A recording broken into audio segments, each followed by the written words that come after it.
Hi, I'm Michael Killen. Parents have children and they all want to do their best to help their children to grow up to be fine, happy, productive human beings.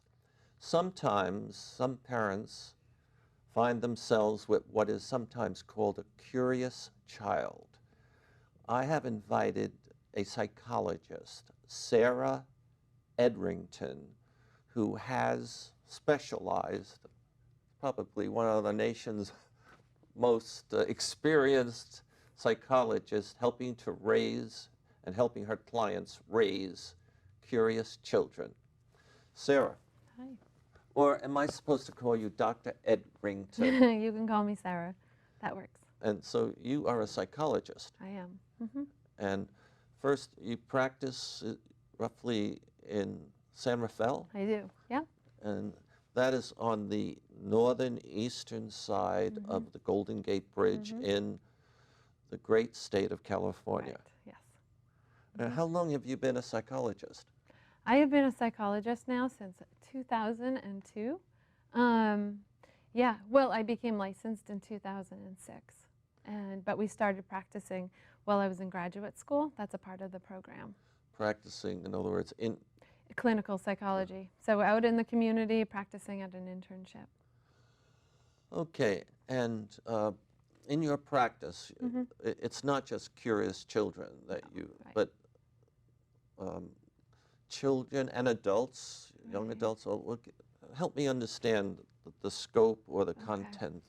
Sure. I was trained in working with children and teens and adults. Actually, that was a part of the program. And part of my training was actually working with children who had been traumatized. And I also worked in a shelter for families. And over the years, my practice has kind of developed into working with individuals who have been traumatized, and also, as well, people who are going through transitional periods, parenting, anxiety, and depression as well. And I would say, in terms of working with curious children, parenting has always been an interest of mine. And I would say once I became a parent and I have a child who is extremely curious, that kind of turned into an area of interest for me. I'm going to ask, before I ask you some technical questions, does your child like being curious? That's a good question. She doesn't know anything else. I think that's how she sees the world. And she loves it. She loves to engage with people wherever we go. I would say one of the difficulties is at the end of the day, each day, because she's a sponge and she's taken in so many facts and has so many questions, and she's taken in a lot of emotions too, and ideas that are probably too advanced for her. Sometimes she has, at the end of the day, she feels pretty overstimulated. So that's a part of parenting a child like this is, how do they download when they have all of this information? How do they turn their brain off at the end of the day? And I know sleeping has been an issue in our house, a difficult issue for this reason. Yes, and now you have training in psychology. Yes. What has been the most important approach or thing you have done with your child, or that you have done with your clients' children that are curious? And maybe you should first define curious. Yeah, and that's just a term I had used. It was the curious child. But all children are curious, which is a natural part of development, right? To be curious about your environment. What does this taste like? What does this feel like? And ask questions. And then there's a group of children that have this insatiable thirst for knowledge. And that's the child that we can oftentimes identify because they're raising their hand the entire time during some sort of event, right? And teachers can clearly identify some of these kids. So, yeah, so there's a distinction, I would say. So again, all children are curious. That's a healthy part of development. So when a child is born and starts out, you're saying they're all curious, but some are more curious. Do they all move forward in life? Do the curious stay curious? Do the others who are not so curious, something happen to them and they become more curious or less? What, I- I'm asking about the yeah, environment, I guess. exactly. That's what I was going to say. The environment plays a really big part.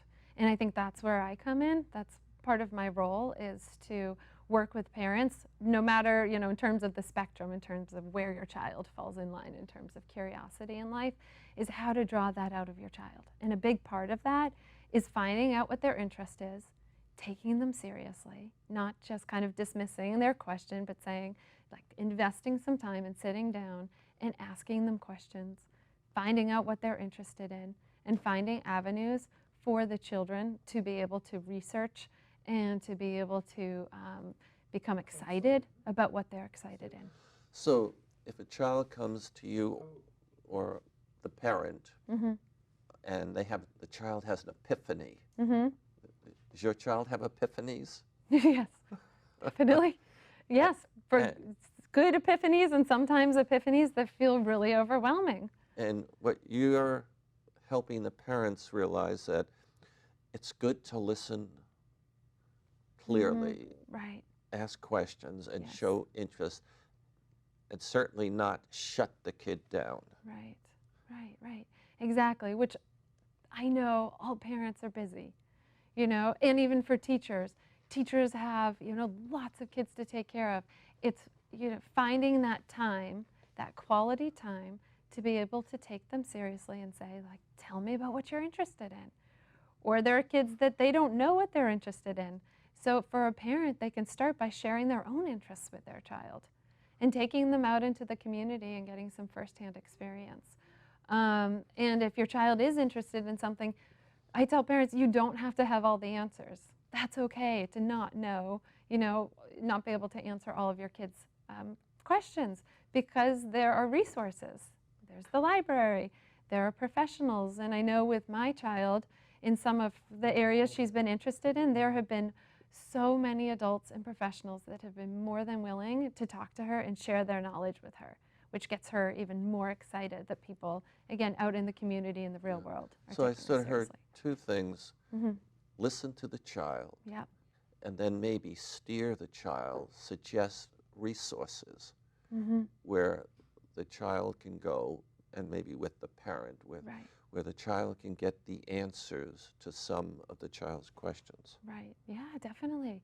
And then their child feels like there's some agency. Like they can also invest and feel excited about advocating for themselves and being able to, write a letter to somebody saying, hey, I have these questions, or an email. I would love to know more information about your job. Can you tell me about it? So the third approach is sort of encouraging the child to realize it has agency. Yes. Oh, I'm using that word. Right.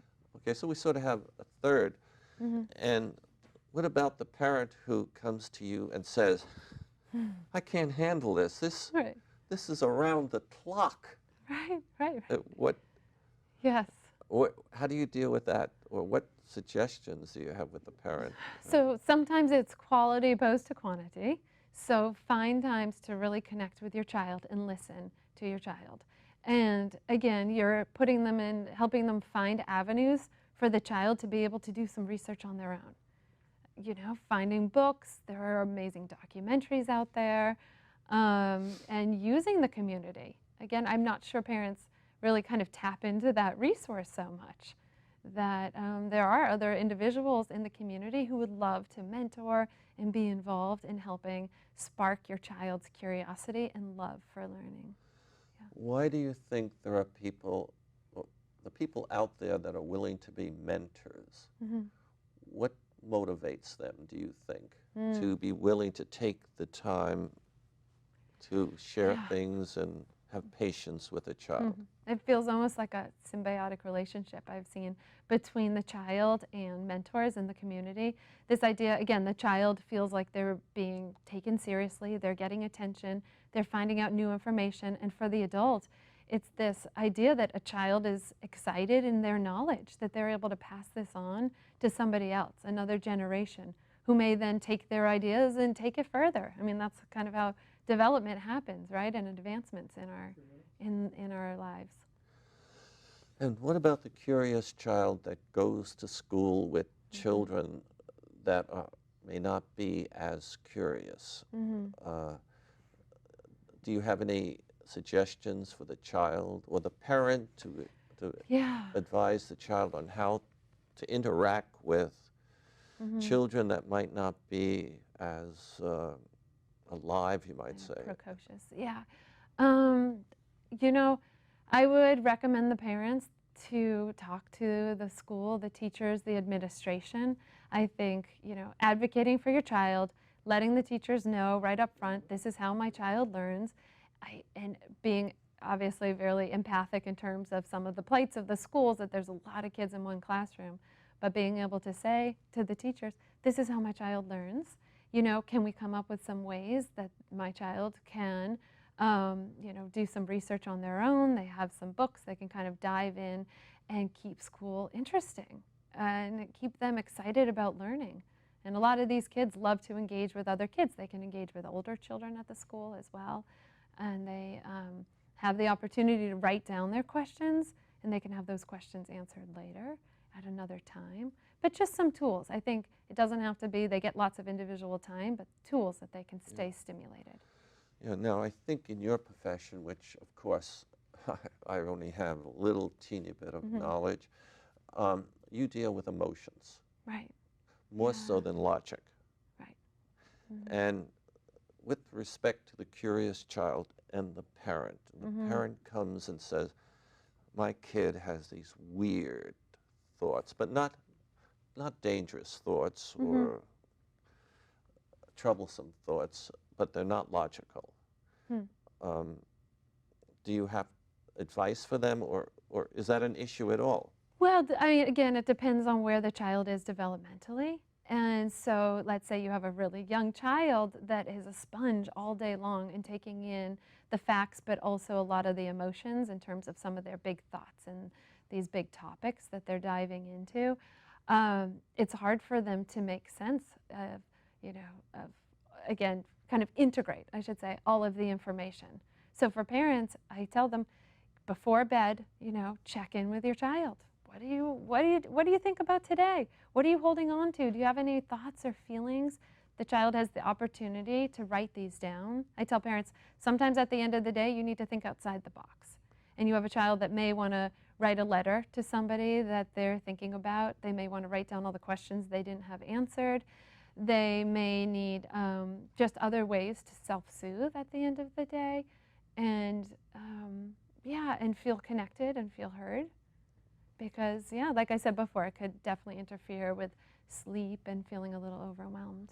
Oh, interesting. So you're a psychologist. Do you like that profession? I love my profession. And I say, I never know who's going to walk through the door next. yeah. And I think it's an honor to be in this profession. That's wonderful. And well, you have been a wonderful guest. And I always like to hear when somebody has loved their profession, and it's an honor. Yeah. That's wonderful. And you've had, 5 years of college and then more, just roughly, how many years of work? 8 years of college. 8 years of 8 college. years of college, right. Yes. Yeah. Okay, and again, your practice is in San Rafael, California, just on the other side of the eastern side of the Golden Gate Bridge. And thank you very much. My guest, ladies and gentlemen, has been Sara Edrington. She's a psychologist, and she specializes in curious children and other topics. I'm Michael Killen. Thank you very much.